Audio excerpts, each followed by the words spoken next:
Welcome everyone to the National Volunteer Week 2013 Volunteer Recognition Video Seminar. My name is Ruth Vant and I will be facilitating the seminar. I've worked in the area of volunteer resources management for over 25 years, and I've been a volunteer in one area or another for even longer than that. Currently, I am the chairperson for the Canadian Journal of Volunteer Resources Management, which celebrated its 20th birthday last year. The journal looked at how things changed over the past 20 years, and one of the areas of focus was volunteer recognition. While researching for the article that I wrote about volunteer recognition, I realized that things may not be as we think they are. So I decided to challenge everyone working in the field. Are you ready for the Volunteer Recognition Challenge? We have all heard about volunteer recognition. We all know that we need to do something to say thanks to our volunteers for all the work they do to improve our communities.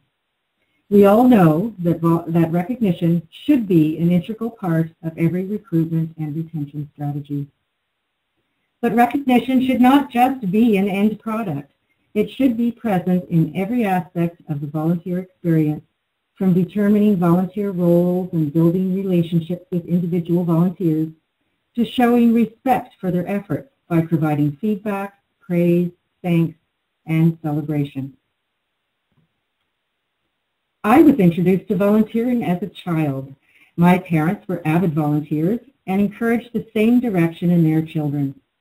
We were told to expect a smile or a nod as a thank you. So when I also received a certificate of appreciation, my heart leapt. Someone thought I was special. Well, till I discovered that all the other brownies received the same certificate, and some of the names weren't even spelled correctly.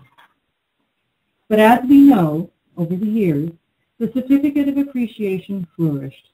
Everyone who has ever volunteered has a few certificates in a drawer somewhere. Not to say they are useless, but are they what volunteers want? Let's find out. We have access to a lot of research that can help point the way. Just for starters, we can look at these documents. The Canadian Code for Volunteer Involvement was originally published in 2006 and updated in 2012.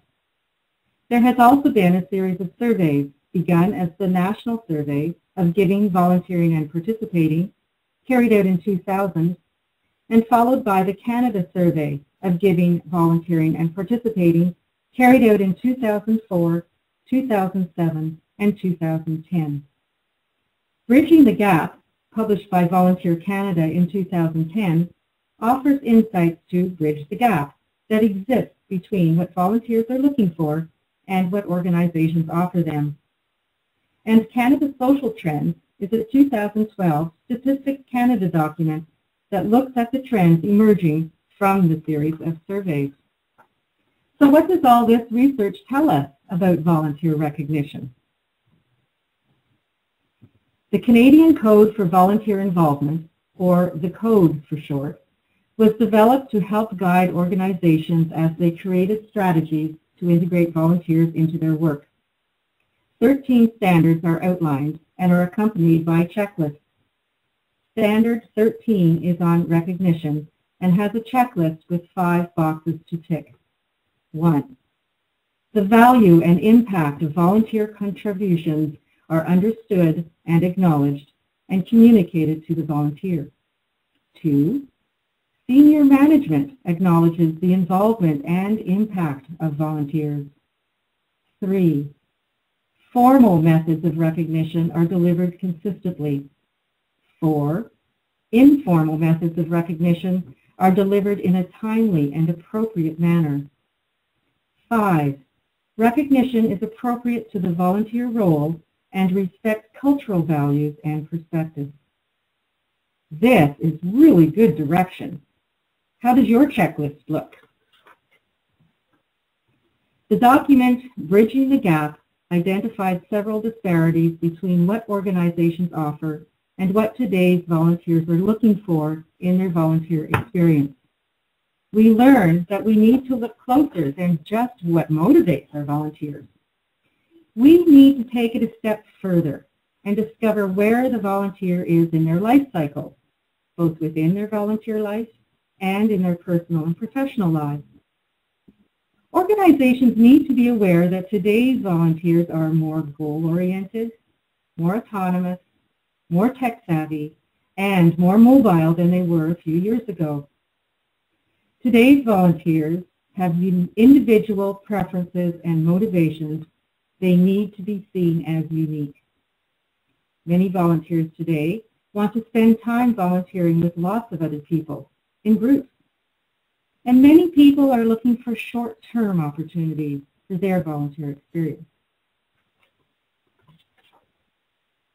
One area of focus of the Canada Survey of Giving, Volunteering and Participating is volunteering. Not only did the surveys collect an immense amount of data about Canadian volunteers, but thorough examinations of the data revealed many interesting details about who volunteers, how much they volunteer, and where they volunteer most.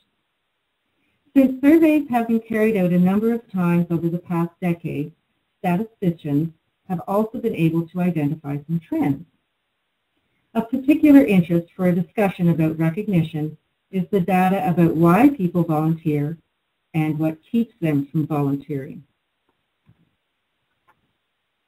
The surveys identified that most people volunteer to make a contribution to their community, to use their skills and experience, because they are personally affected by the organization's cause, because their friends volunteer, to explore their own strengths, and to network with or meet new people.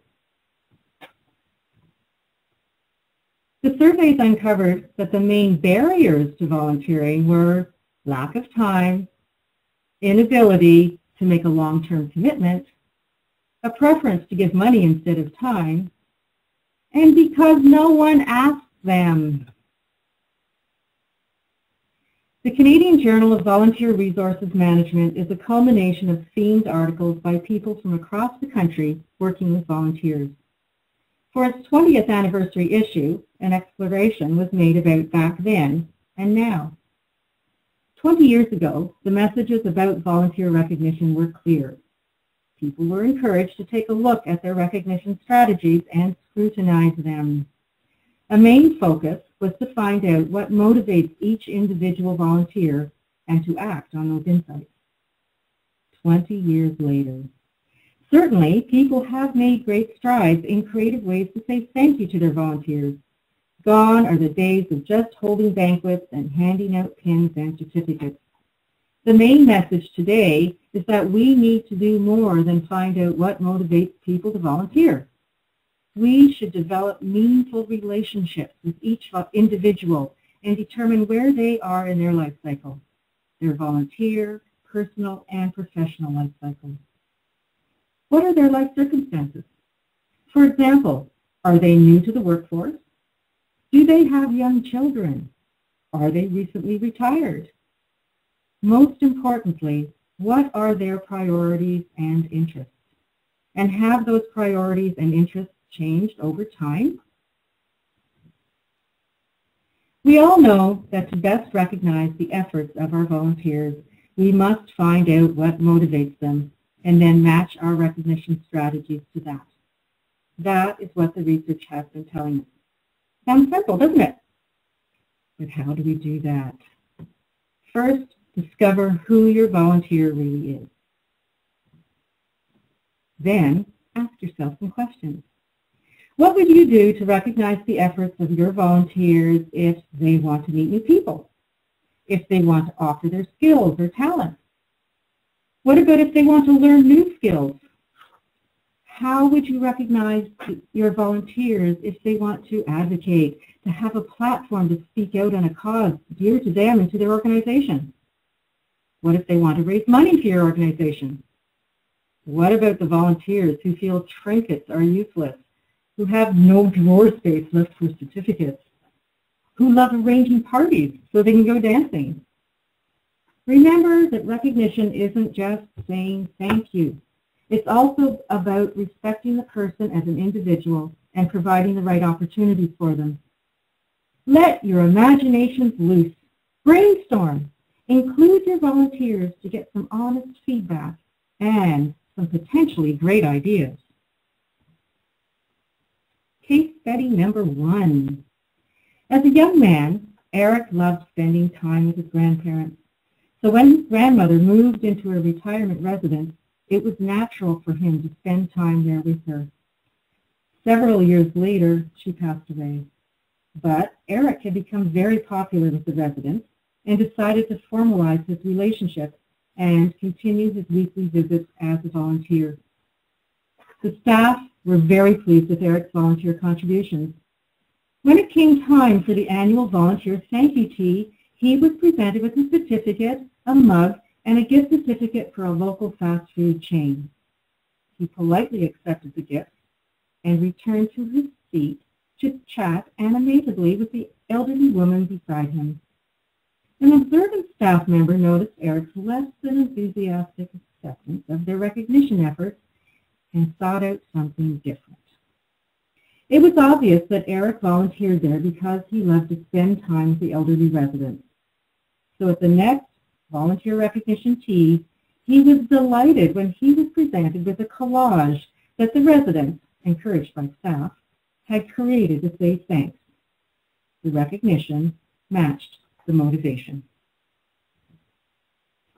Ask your volunteers. Ask for their feedback. Ask their opinions. Ask for ideas. Ask what they like and what they don't like about their volunteer experience. Ask how they like to be recognized. During some interviews, a handful of volunteers were asked what was the most meaningful recognition they had received.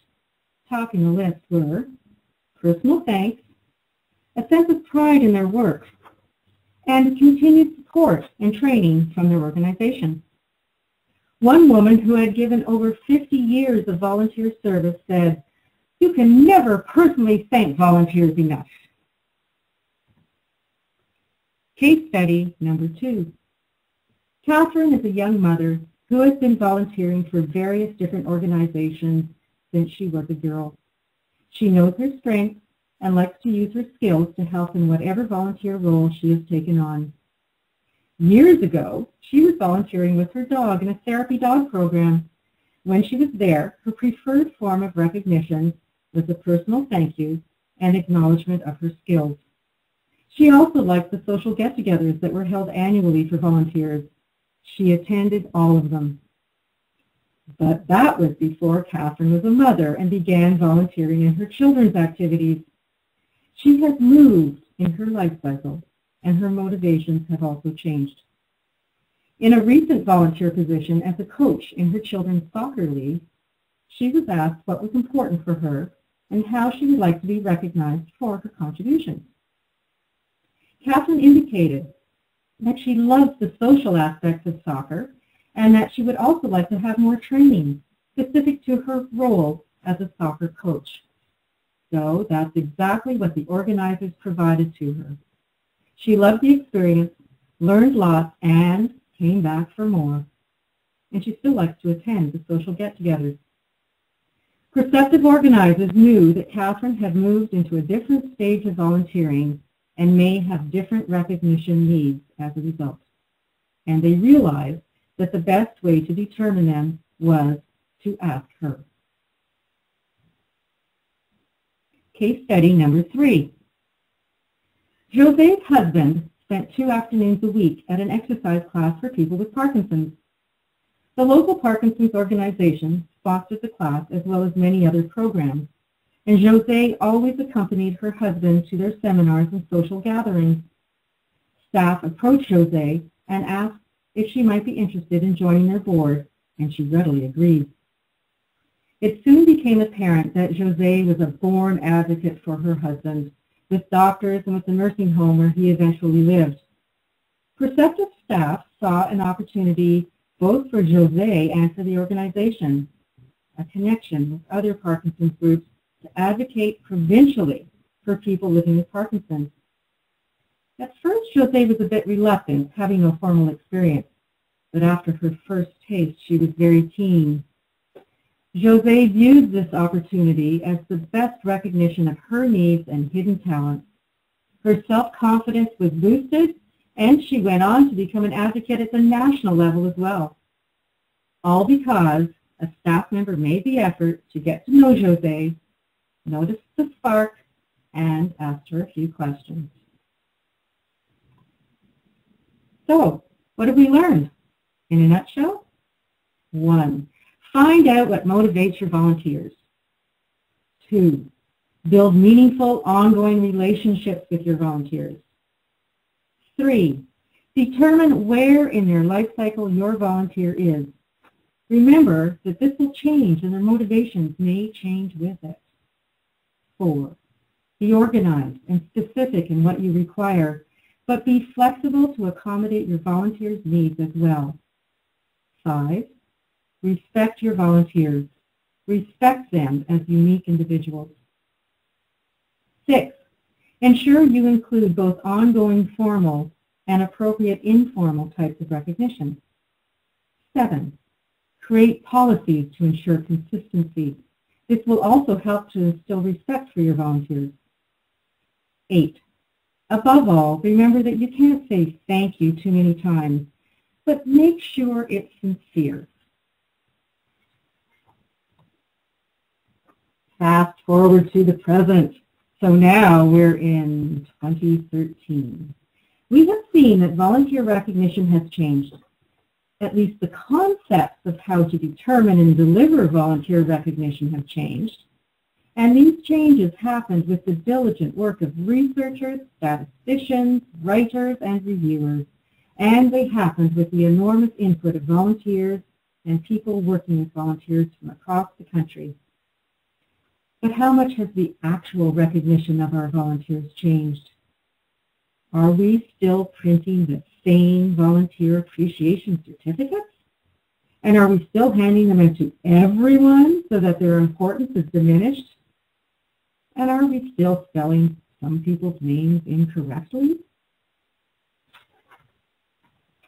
This is my challenge to you. Take an honest appraisal of your volunteer recognition strategies. Don't cheat. Be totally honest as you answer these questions. Do you view your volunteers as individuals? Do you identify their motivational needs? Do you keep track of how those needs shift as your volunteers move in their life cycle? Do you tie recognition to both your recruitment and retention strategy? Do you monitor the effectiveness of your recognition program? Do you ask your volunteers what matters most to them? Do you really say thank you enough and sincerely? Now let's look to the future. In 20 years, how will your recognition strategies differ from how they look today? That brings us to the end of this year's National Volunteer Week Volunteer Recognition Video Seminar. Thanks to everyone who has taken the time to watch. I'd love to answer any questions or comments you might have. That's why we've scheduled an interactive Facebook conversation on Wednesday, January 23rd from 3 to 4 p.m. to take place on the Volunteer Canada Facebook page. Visit the Volunteer Canada Facebook page at www.facebook.com/volunteercanada anytime during that hour and ask me your questions or send me your comments. I look forward to chatting with you. And finally, for those of you planning volunteer recognition activities this National Volunteer Week or any time throughout the year, remember to visit the National Volunteer Week Campaign Kit webpage and download your campaign kit today. You can access the NVW 2013 campaign kit at www.volunteer.ca/campaign-kit. This year's kit includes materials to support your work in event planning, media relations, government relations, social media, stakeholder communications, and more. Download the resources that are right for you and get started on your volunteer recognition activities today.